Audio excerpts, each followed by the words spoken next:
ठीक है। तो पिछले क्लासेस में हम लोगों ने क्या पढ़ा था? यूनिवर्स के बारे में, फिर से अपने पृथ्वी के बारे में, ठीक है। पृथ्वी में जो भी इमेजिनरी लाइन लैटिट्यूड लॉन्जिट्यूड्स के बारे में हम लोगों ने पढ़ा था, ठीक है। तो उसी लैटिट्यूड और लॉन्जिट्यूड की मदद से हम लोग किसी भी देश का लोकेशन पता करते हैं। क्या करते हैं? लोकेशन पता करते हैं, ठीक है। तो उसी तरह से आज हम लोग पढ़ेंगे इंडिया के बारे में। किसके बारे में? इंडिया के बारे में जानेंगे कि इंडिया जो है कितने डिग्री नॉर्थ, कितने डिग्री साउथ, कितने डिग्री ईस्ट, कितने डिग्री वेस्ट में और कौन से हेमिस्फीयर में सिचुएटेड है, लोकेटेड है, ठीक है। तो हम लोग ध्यान देंगे कि इंडिया जो है हमारा, वो हमारे अर्थ पे वो कुछ किस में नॉर्थ ईस्ट में, किधर है? नॉर्दर्न ईस्ट में। किधर है? नॉर्दर्न ईस्ट में है। यानी कि अगर हेमिस्फीयर को देखा जाए तो नॉर्दर्न हेमिस्फीयर में। किस हेमिस्फीयर में? नॉर्दर्न हेमिस्फीयर में, ठीक है ना। तो अब देखो, अब ये भी हम तुम लोग बताए थे कि अगर किसी भी देश का मैप देखना हो, किसी भी जगह का मैप देखना हो, तो डायरेक्शन हमारा कुछ इस तरह से होता है। ऊपर में क्या होता है? नॉर्थ, नीचे में क्या होता है? साउथ, इधर ईस्ट होता है और इधर वेस्ट होता है। तो ठीक इसी बेस पे हम लोग इंडिया के मैप को भी ऑब्जर्व करेंगे, ठीक है। तो ये हमारा क्या, कौन सा साइड हो जाएगा? साउथ, ये हो जाएगा नॉर्थ, ये हो जाएगा ईस्ट और ये हो जाएगा वेस्ट, ठीक है। अब देखो, अब हम लोग देखेंगे इसमें कि लैटिट्यूडनल पोजीशन से हमारा इंडिया कितना विस्तृत हुआ है, एक्सपेंड है, ठीक है ना, मतलब कितना दूर में फैला हुआ है, ठीक है ना। तो लैटिट्यूडनल पोजीशन हमारा क्या है? ये नॉर्थ पोल और साउथ पोल की तरफ। किधर है? नॉर्थ पोल और साउथ पोल की तरफ। तो नॉर्थ पोल और साउथ पोल, तो नॉर्थ पोल में वो कहाँ पे है? तो 8 डिग्री 4 मिनट पे। कहाँ पे? तो हम लोग लैटिट्यूड देखना समझे थे क्या? क्यों हंस रही है? लैटिट्यूड देखना हम लोग समझे थे ना, कि मान लो कि ये हमारा क्या है? अर्थ है ना। तो ये 0 डिग्री पे क्या होता है हमारा? इक्वेटर, ठीक है। अब यहाँ से 10-10 डिग्री पे चलता है ना, तो 10 degree, 20 degree, 30 degree, 40 degree, 50 degree, 60 degree, 70 degree, 80 degree, 90 degree, ठीक है। इधर भी चलेगा 10 degree, 20 degree, 30 degree, 40 degree, 50 degree, 60 degree, 70 degree, 80 degree और 90 डिग्री। 90 डिग्री यहाँ पे हो गया, ठीक है। तो हमारा कहाँ दिखा रहा है? 8 डिग्री पे। कितना दिखा रहा है? 8 डिग्री। तो यानी कि 0 यहाँ से 10 डिग्री पे है ना, 10 डिग्री के नीचे हमारा 8 डिग्री वाला पोजीशन आएगा, यानी आएगा ना। तो ये कौन सा दिशा में होगा? साउथ में। कहाँ पे? तो अगर मैप देखेंगे तो किस में आएगा? साउथ में। तो साउथ डायरेक्शन में हमारा कितना है? 8 डिग्री 4 मिनट। कितना है? 8 डिग्री 4 मिनट। और ऊपर नॉर्थ डायरेक्शन में जाएंगे तो नॉर्थ डायरेक्शन में कितना है? 37 डिग्री 6 मिनट। कितना है? 37 डिग्री 6 मिनट। तो ये हमारा अक्षांशीय विस्तार है। क्या है? अक्षांशीय मतलब लैटिट्यूडनल एक्सपेंशन। क्या है? लैटिट्यूडनल एक्सपेंशन, ठीक है। तो यहाँ देखो, तो नॉर्थ डायरेक्शन में कितना डिग्री पे है? साउथ डायरेक्शन में कितना डिग्री पे है? 8 डिग्री 4 मिनट पे। कितना पे है? 8 डिग्री 4 मिनट पे। और नॉर्थ में 37 डिग्री साउथ 6 मिनट पे। कितना है? 37 डिग्री 6 मिनट पे। अब देखते हैं ईस्ट में। किधर देखते हैं? तो ईस्ट डायरेक्शन में हमारा है ये 97 डिग्री और 25 मिनट पे। कितना पे है? 97 डिग्री 25 मिनट्स, ठीक है। और वेस्ट में ये है 68 डिग्री 7 मिनट। कितना है? अब इन्हीं 4 डिग्रियों में हमारा इंडिया जो पूरा फैला हुआ है, एक्सपेंड हुआ है, ठीक है। तो आज हम लोग यही पढ़ रहे हैं, India, its location and size. क्या पढ़ रहे हैं? लोकेटेड कहाँ है? तो लोकेटेड हम लोग इसे बता सकते हैं कितना डिग्री नॉर्थ, कितना डिग्री साउथ, कितना डिग्री ईस्ट, कितना डिग्री वेस्ट में फैला हुआ है। ये हो गया उसका लोकेशन, ठीक है। अब हम लोग ये जानते हैं कि जब लैटिट्यूड और लॉन्जिट्यूड दोनों एक दूसरे को एक जगह पे इंटरसेक्ट करते हैं, क्या करते हैं? यानी एक दूसरे को काटते हैं, तो वहाँ पे ग्रिड बनता है। क्या बनता है? ग्रिड। उस पॉइंट को क्या कहते हैं? ग्रिड कहते हैं। उसी ग्रिड की मदद से हमें क्या पता चलता है? लोकेशन पता चलता है। क्या पता चलता है? किसी भी देश का लोकेशन पता चलता है। तो इंडिया हमारा किधर है? नॉर्दर्न, टोटली किधर है? Northern hemisphere. किधर है? नॉर्थ हेमिस्फीयर देखा जाए तो नॉर्दर्न हेमिस्फीयर में, और डायरेक्शन देखा जाए तो नॉर्थ और ईस्ट, यानी नॉर्दर्न ईस्ट में। किधर है? नॉर्दर्न ईस्ट में। और इसका लैटिट्यूडनल और लॉन्जिट्यूडनल पोजीशन तुम्हारा कुछ इस तरह से जो अभी बताया गया है। तो लैटिट्यूडनल पूछा जाएगा तो बोलेंगे 8 डिग्री 4 मिनट साउथ और 37 डिग्री 6 मिनट नॉर्थ। और लॉन्जिट्यूडनल पूछा जाएगा तो 68 डिग्री 7 मिनट वेस्ट और 97 डिग्री 25 मिनट ईस्ट। इस तरह से फैला हुआ है। समझ में आ रहा है सबको? ठीक है। अब चलो, तो अब यहाँ से देखो, अब ये है तुम्हारा कौन सा साइड? West side. कौन सा साइड है? और ये वाला कौन सा साइड है? ईस्ट साइड, है ना। तो वेस्ट से ईस्ट तक हमारा इंडिया कितना दूर में फैला हुआ है? तो 2933 किलोमीटर। कितना दूर में? 2933। ठीक है। अब यहाँ देखो, ये तुम्हारा हो गया नॉर्थ और ये हो गया साउथ। तो नॉर्थ से साउथ तक हमारा इंडिया कितना दूर में फैला हुआ है 3214 किलोमीटर। ठीक है, अब हम तुम लोग को बताए क्या थे कि ये दो अक्षांश जो है यानी दो लेटीट्यूड जो है इसके बीच का जो डिस्टेंस होता है मान लो 1 डिग्री लेटीट्यूड, तो 1 डिग्री लेटीट्यूड के बीच का डिस्टेंस कितना होता है 111 किलोमीटर। कितना होता है 111 किलोमीटर। तो ये लेटीट्यूड और ये लेटीट्यूड को हम लोग क्या करेंगे सब्ट्रैक्ट कर देंगे और जितना आएगा उतना में 111 से मल्टीप्लाई कर देंगे, तो ये हमारा डिस्टेंस निकल जाएगा। बताया था ना कि लेटीट्यूड से हम लोग क्या निकाल सकते हैं, डिस्टेंस निकाल सकते हैं। लेटीट्यूड को जानना क्यों जरूरी है, तो लेटीट्यूड्स की मदद से हम लोग किसी भी जगह का डिस्टेंस पता कर सकते हैं लेटीट्यूडनल पोजीशन से। ठीक है, अब इसमें से इसको सब्ट्रैक्ट करेंगे तो लेटीट्यूडनल पोजीशन पता चलेगा ना कि टोटल कितना पोजीशन पे है, और उसमें ये 111 से मल्टीप्लाई करें तो हमारा डिस्टेंस निकल जाएगा कि नहीं।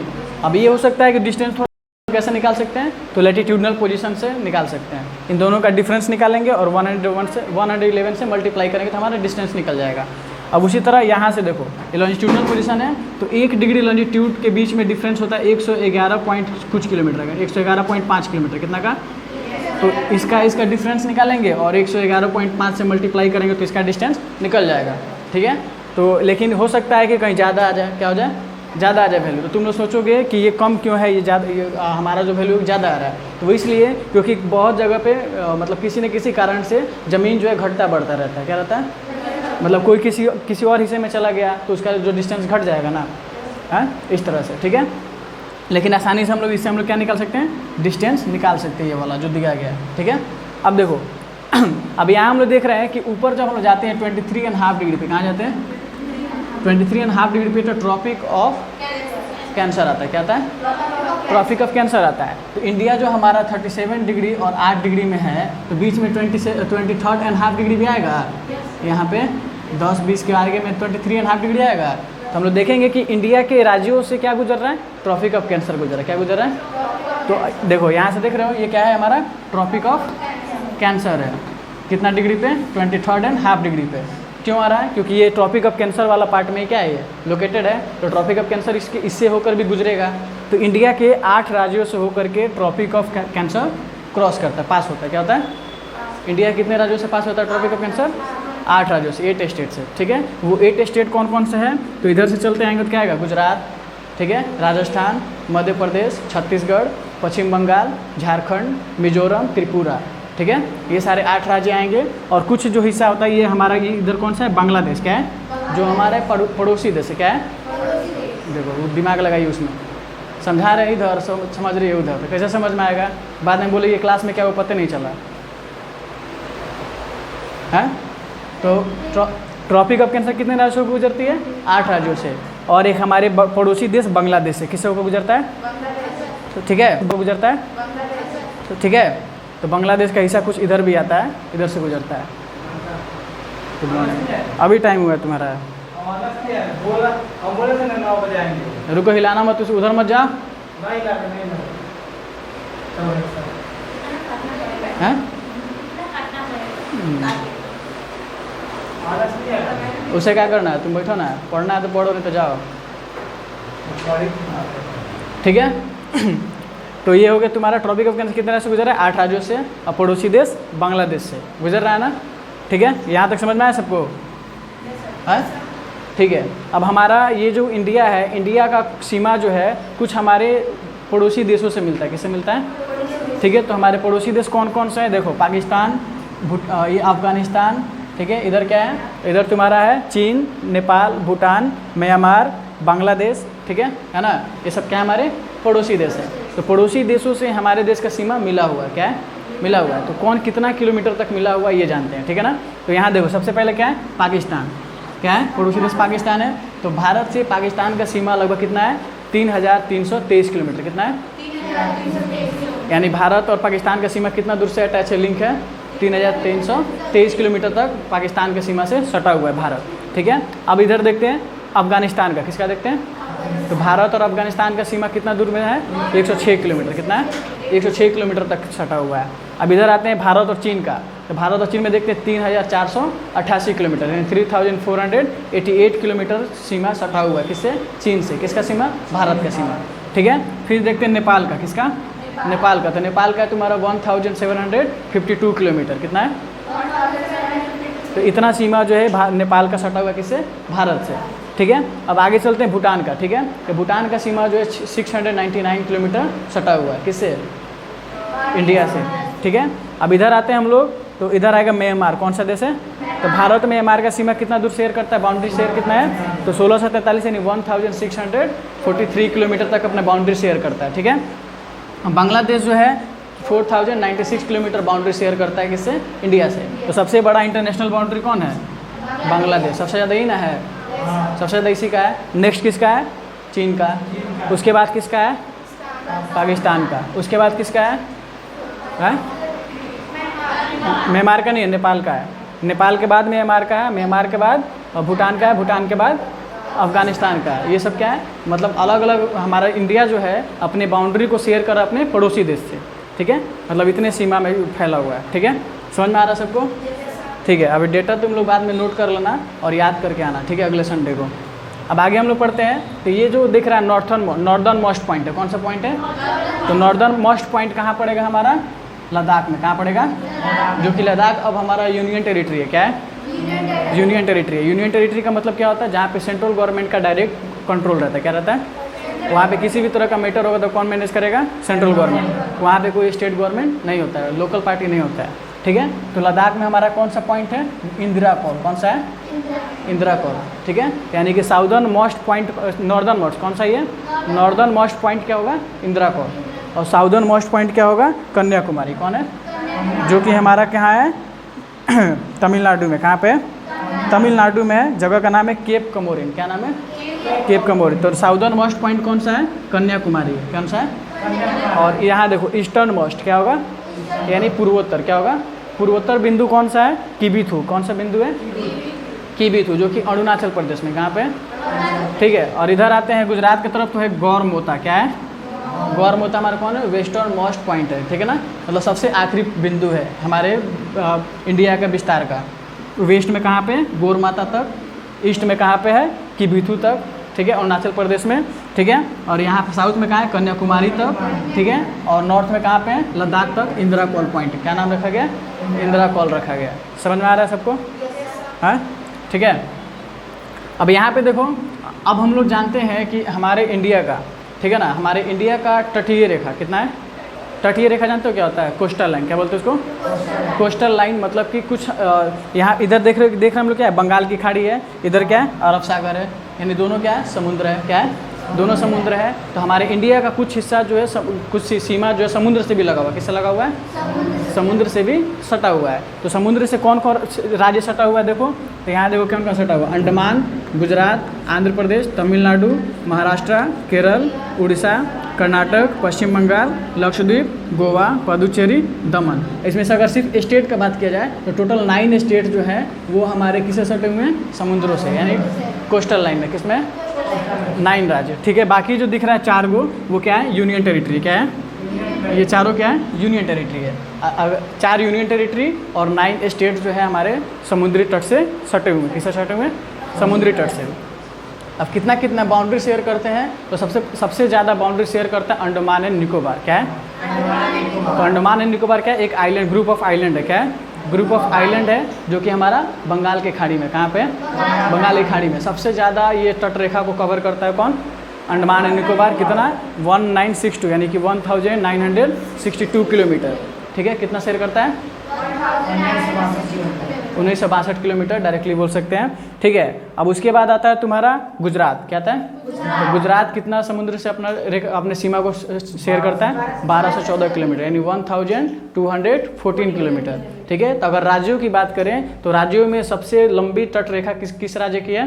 गुजरात की है। किसके? ऑब्जर्व कर लेना, इस लिस्ट में सबसे ज़्यादा लंबा रेखा किसका है? तट रेखा गुजरात का है, ठीक है। तो अगर ये पूछा जाए कि भारत में का ऐसा कौन सा राज्य है जो जिसका तट रेखा सबसे लंबा है, तो कौन सा राज्य होगा? गुजरात होगा। कितना लंबा है? तो 1214 किलोमीटर। कितना है? और उसके बाद क्या आएगा? आंध्र प्रदेश। कितना आएगा? आंध्र प्रदेश सेकंड नंबर पे। तो सेकंड नंबर पर आंध्र प्रदेश आएगा। कितना है? 973 किलोमीटर। कितना है? 973 किलोमीटर। थर्ड नंबर पर आएगा तमिलनाडु। कितना किलोमीटर? 906 किलोमीटर, ठीक है। हिंदी वाला गिनती आता है ना सबको? नहीं तो इंग्लिश में ही बोलेंगे, ठीक है, रोमन वाला, ठीक है। उसके बाद क्या आएगा? महाराष्ट्र। तो महाराष्ट्र कितना है? 652 किलोमीटर। फिर नेक्स्ट क्या आएगा? केरल।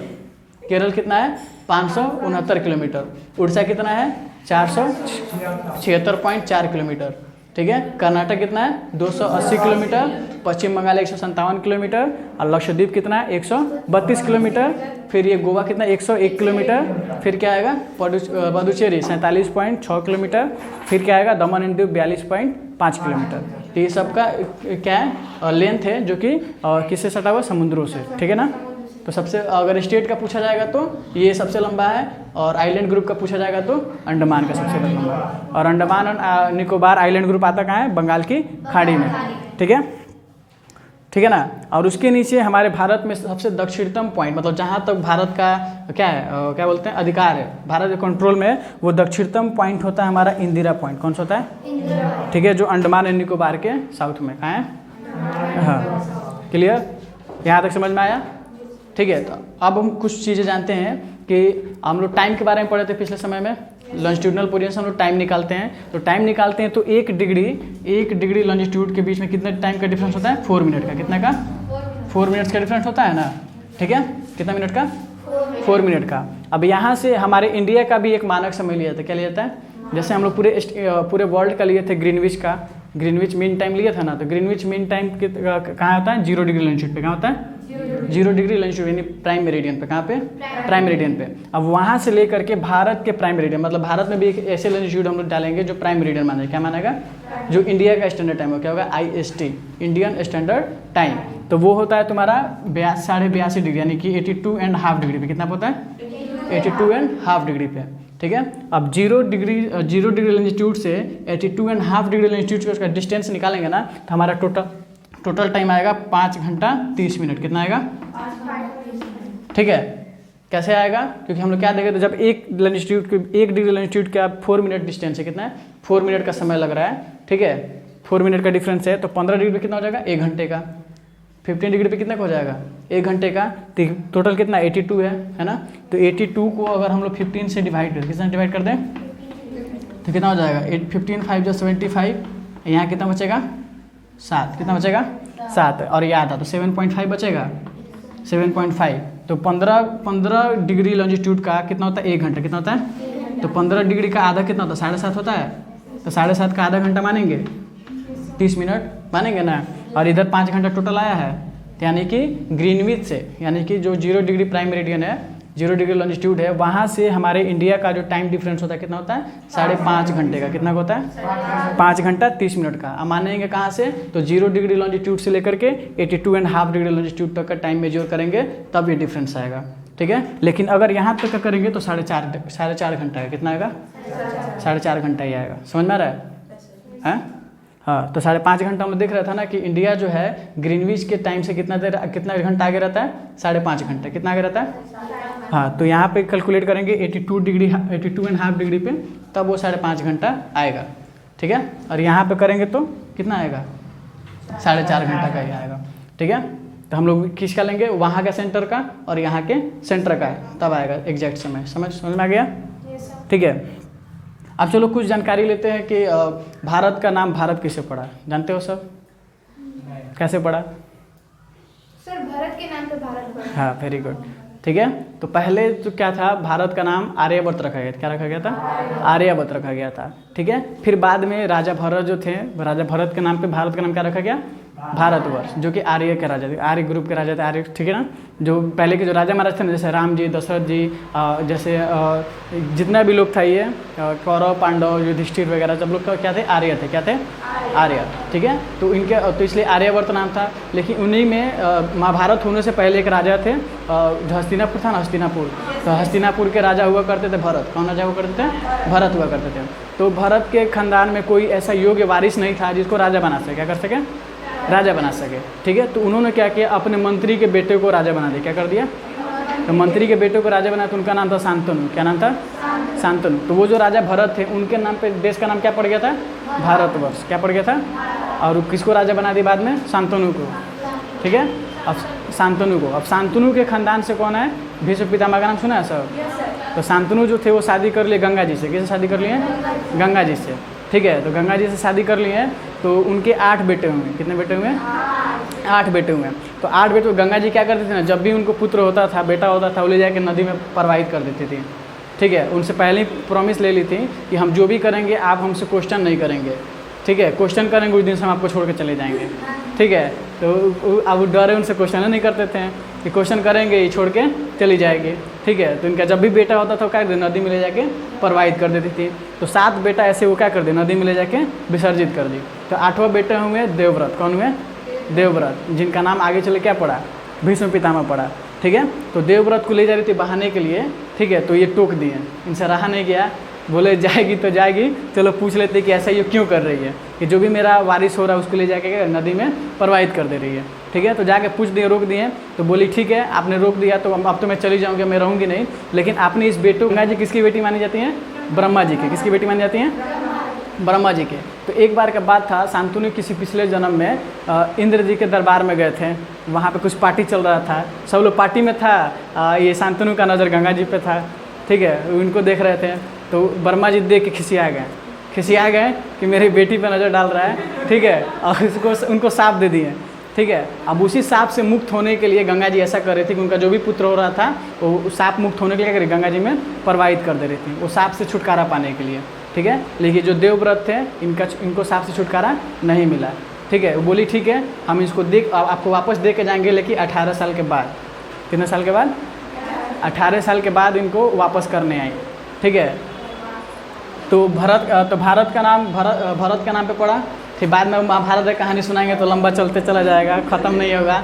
ठीक है, अब हम सब पूरा कहानी जानते हैं। ठीक है, तो अब शांतनु का बेटा कौन हो गए? देवव्रत, जो आगे चल के भीष्म पितामह कहलाए। तो भीष्म पितामह कैसे कहलाए, इसका भी अलग कहानी है। ठीक है, तो शांतनु जो थे ना, तो शांतनु जो थे, अब इनके बेटे 18 साल के हो गए हैं। ठीक है, फिर भी इनका मन नहीं भरा था, फिर भी एगो नाव चलाने वाली लड़की थी। ठीक है, उस पर इनका मन आ गया। ठीक है, अब उससे शादी करेंगे। ठीक है, उस लड़की उससे शादी करेंगे। तो रोज़ जाते थे नदी के किनारे, उसको देखते थे, रोज़ जाते थे देखते थे। ठीक है, एक दिन बोले पहले से चलते आ रहे हैं। तो एक दिन गए वहाँ पे। ठीक है, उसके बाप से बात करने, तो बोले कि देखिए शादी तो हम करा देंगे, लेकिन ना एक जो ऋषि मुनि है, जो गुरु है हमारे, वो बताए हैं कि मेरी बेटी का शादी ऐसे घर में होगा कि जहाँ पे इसका जो भी बेटा होगा ना उसको राजाधिकार मिलेगा। क्या मिलेगा? पूरा वो राजा बनेगा। ठीक है, तो क्या हुआ कि ये बात पता चला भीष्म पितामह को। तो भीष्म पितामह कहें कि चलो हम चल के बात करते पापा की शादी कराने के लिए। गए अपने पापा की शादी कराने के लिए, वहाँ बात किए तो उनसे भी यही बात बोला गया। ठीक है, कि ठीक है शादी तो हो जाएगा, लेकिन मेरी बेटी के हाथ में उसके बेटे के लिए राजयोग लिखा है। क्या लिखा है? मतलब उसका जो बेटा होगा वो राजा बनेगा, पहले से कोई राजा नहीं बनेगा। तो भीष्म पितामह वहाँ पे प्रतिज्ञा ले लिया, अखंड प्रतिज्ञा। बोले कि मैं आजीवन ब्रह्मचर्य का पालन करूँगा, कभी शादी नहीं करूँगा। ठीक है, क्या कहेंगे? कभी शादी नहीं करेंगे, और जो आपकी बेटी का जो पुत्र होगा वही क्या बनेगा? राजा बनेगा। ठीक है, समझ में आया? फिर वहाँ पे प्रतिज्ञा ले लिए। तो वही जो थी ना, जो जिनसे शादी होना था, वही उनको आशीर्वाद दी कि पुत्र तुमने इतना बड़ा बलिदान दिया मेरे लिए, मैं तुम्हें आशीर्वाद देती हूँ कि तुम अमर रहोगे। क्या रहोगे? तुम्हें इच्छा मृत्यु का वरदान देती हूँ। इच्छा मृत्यु का वरदान दे दी उसको कि जब आपका इच्छा होगा तभी मरेंगे, नहीं तो नहीं मरेंगे। इसीलिए देखो ना, उनको उतना तीर लगा था, तीर के सैया पे सोए हुए थे, लेकिन मरे नहीं। पूरा 18 दिन का लड़ाई देख के मरे। 18 दिन तक लड़ाई चला था महाभारत का, पूरा लड़ाई देख कर ख़त्म होकर के तब मरे वो। ठीक है, तो उनका नाम पड़ गया वहाँ से भीष्म पितामह। ठीक है, अब कहानी आगे ढेर लंबा चौड़ा है, रहने दो। हैं कहानी सुनेगा सब तो भारत भुला जाएगा सब। ठीक है, तो बाद में देखो, तो यहाँ भरत के नाम पे क्या पड़ गया? भारतवर्ष। ठीक है, अब बाद में आए पर्शिया लोग। कौन लोग हैं? पर्शिया लोग, जो आज के समय में ईरान है। क्या है? ईरान, यानी ईरानी लोग हैं। कौन लोग हैं? ईरानी लोग। ईरानी लोग हैं ना, तो वो लोग ना हैं, ईरान देश के लोग को ईरानी कहते हैं। ठीक है, तो ईरानी लोग आए तो वो लोग ना 100 को ह बोलते थे। क्या बोलते थे? 100 को ह बोलते थे। 100 को ह बोलते तो सिंधु नदी बहती थी इंडिया में। ठीक है, तो सिंधु नदी को वो हिंदू नदी बोले। क्या बोले? क्योंकि वो लोग 100 को ह बोलते थे, तो सिंधु नदी क्या बोले? हिंदू नदी। ठीक है, तब हिंदू से हिंदुस्तान नाम रख दिया। क्या रख दिया? हिंदुस्तान नाम रख दिया। फिर बाद में आगे चल के यूनानी लोग आए। कौन लोग आए? यूनानी लोग आए, तो यूनानी लोग जब आए तो वो लोग ना इंडो, एक उनका शब्द इंडोस, क्या शब्द है? इंडोस, उनके भाषा का, उसके नाम पे सिंधु नदी का नाम रख दिया इंडस रिवर। क्या रख दिया? अब उस इंडस रिवर से आगे चल के क्या नाम रख दिया? इंडिया। क्या रख दिया? इंडिया। तो ऐसे भारत का नामकरण होते चला, क्या होता चला गया? नामकरण होते चला गया। ठीक है, तो नामकरण भी पता चल गया। और ये रहा तुम्हारा भारत का विस्तार, कहाँ से कहाँ फैला हुआ है, कितने कितने अंतर्राष्ट्रीय बाउंड्री हैं इसके, देखो तो एक है अफगानिस्तान, एक है पाकिस्तान, कितना हो गया? 2, एक है चीन, एक है भूटान, एक है नेपाल, 3, 3 2 5, 5 एक ये 6, 6 1 7। टोटल कितने देशों से अपने बाउंड्री को शेयर कर रहा है? 7 देशों से कर रहा है। आज सबका डिस्टेंस भी दिया है, कितना बाउंड्री शेयर कर रहा है, कितना किलोमीटर तक का बाउंड्री को शेयर कर रहा है। अब इस चीज़ को तुम लोग अपने माइंड में सेट करना पड़ेगा। ठीक है, समझ में आया? बाद में हम लोग क्या पढ़े कि भारत का कौन कौन सा राज्य जो है तट रेखा में आता है। किस में आता है? तट रेखा मतलब समुद्र से सटा हुआ। क्या हुआ? तो समुद्र से सटा हुआ कितना राज्य आ रहा है? 9 राज्य। कितना राज्य? 9 राज्य और 4 यूनियन टेरिटरी आ रहा है। और सबका डिस्टेंस दिया गया किलोमीटर में, कितना दूर तक फैला हुआ है। ठीक है, उसमें सबसे लंबा तट रेखा किसका है? गुजरात का। किसका है? गुजरात का। गुजरात का तट रेखा सबसे लंबा क्यों है? क्योंकि यहाँ पर सबसे अधिक क्रीक है। क्रीक क्या है? क्रीक क्या बोलते हैं इसको? गुजरात का तट रेखा जो है सबसे लंबी क्यों है? तो यहाँ पे सर्वाधिक क्रीक पाया जाता है। क्या पाया है? क्रीक। अब इस क्रीक को समझो कि क्रीक क्या होता है। क्रीक क्या होता है? तो एक पतला सा जमीन का हिस्सा होता है जहाँ से समुद्र होकर गुजरता है। क्या होता है? समुद्र बहता है। क्या होता है? क्रीक किसको बोलेंगे? पतला सा भूमि, a narrow piece of land. क्या बोलेंगे? चाहे a narrow piece of water या a narrow piece of sea. क्या बोलेंगे? A narrow piece of sea that flow through the land. क्या होगा? मतलब समुद्र का छोटा पतला सा हिस्सा जो कि ज़मीन से होकर गुजर रहा है, उसको क्या बोलेंगे? क्रीक बोलेंगे। क्या बोलेंगे? क्रीक बोलेंगे। और सबसे ज़्यादा क्रीक कहाँ पे है? गुजरात में। इसीलिए गुजरात का जो तटीय रेखा है वो सबसे ज़्यादा लंबा है। समझ में आया? यहाँ तक क्लियर हो गया? ठीक है, अब इसको तुम लोग नोट करना चाहो तो नोट कर सकते हो, लेकिन उसके पहले कुछ और पॉइंट है वो क्लियर कर लेते हैं हम लोग। क्या कर लेते हैं? क्लियर कर लेते हैं। अब यहाँ देखते हैं कि अब बात करेंगे कि भारत का टोटल, यानी कि नॉर्थ साउथ ईस्ट वेस्ट मिला करके टोटल स्थलीय सीमा क्या है? टोटल स्थलीय सीमा कितना है? अब मान लेते ये तो हो गया तुम्हारा तट रेखा वाला सीमा, और ये हो गया जो अलग अलग देशों से अपना ज़मीन वाला हिस्सा शेयर कर रहा है बाउंड्री, वो कितना है? तो वो तुम्हारा लगभग होता है 15,200 किलोमीटर। कितना होता है? ठीक है, 15,200 किलोमीटर क्या होता है? अंतर्राष्ट्रीय सीमा। क्या है इसका? जो अलग अलग देशों से, पड़ोसी देशों से शेयर कर रहा है। ठीक है, बाकी इसका तटीय सीमा कितना हो रहा है? 7,616.6 किलोमीटर हो रहा है। ठीक है, तो इसका टोटल सीमा कितना हो जाएगा बाउंड्री भारत का? ये टोटल बाउंड्री कितना हो जाएगा? जोड़ो इसको। हैं? ये हो जाएगा 6 का 6, ये हो जाएगा 6 1 6 2 8 5 2 7 2 22,816.6 किलोमीटर। यानी कि भारत का टोटल बाउंड्रीज कितना है? 22,816.6 किलोमीटर टोटल बाउंड्री, ज़मीन वाला मिला के और पानी वाला दोनों मिला के। क्या करके? दोनों मिला के इतना बाउंड्री हो रहा है। समझ में आ रहा है? अब देखो, अब बात करेंगे कि ये तो हो गया बाउंड्री का। अब ये भी तो, इसका भी तो एरिया होगा ना, जो बीच वाला पोर्शन है। ठीक है, तो बीच वाला जो पोर्शन है इसका टोटल एरिया होता है 32,87,263 किलोमीटर। कितना होता है? 87,263 किलोमीटर। ठीक है, ये हमारे इंडिया का टोटल भौगोलिक क्षेत्रफल है। क्या है? ठीक है, यानी जियोग्राफिकल एरिया है। ठीक है, जो पूरे विश्व का 2.43% है। कितना है? मतलब पूरे विश्व में जितना ज़मीन वाला एरिया है ना, उसका 2.43% किसका है? भारत का एरिया। किसका एरिया? भारत का। समझ में आया? हाँ, अब एरिया के हिसाब से भारत जो है 7वें स्थान पे आता है। कितने स्थान पे आता है? एरिया के दृष्टिकोण से, क्षेत्रफल की दृष्टि से भारत कितना बड़ा देश है? 7वां सबसे बड़ा देश है, 7वां। बाकी के 6 को कौन कौन है? ये तो 7 नंबर पे आ रहा ना। बाकी का 6 कौन कौन है? रूस है, कनाडा है, USA है, संयुक्त राष्ट्र अमेरिका, ब्राज़ील है, चीन है। जनसंख्या अभी लगभग 130 करोड़ माना जाता है। कितना माना जाता है? लगभग 130 करोड़, जो कि पूरे विश्व के जनसंख्या का 17.5% है। कितना है? ठीक है, भारत का जनसंख्या कितना है? लगभग 130 करोड़ माना जाता है अभी।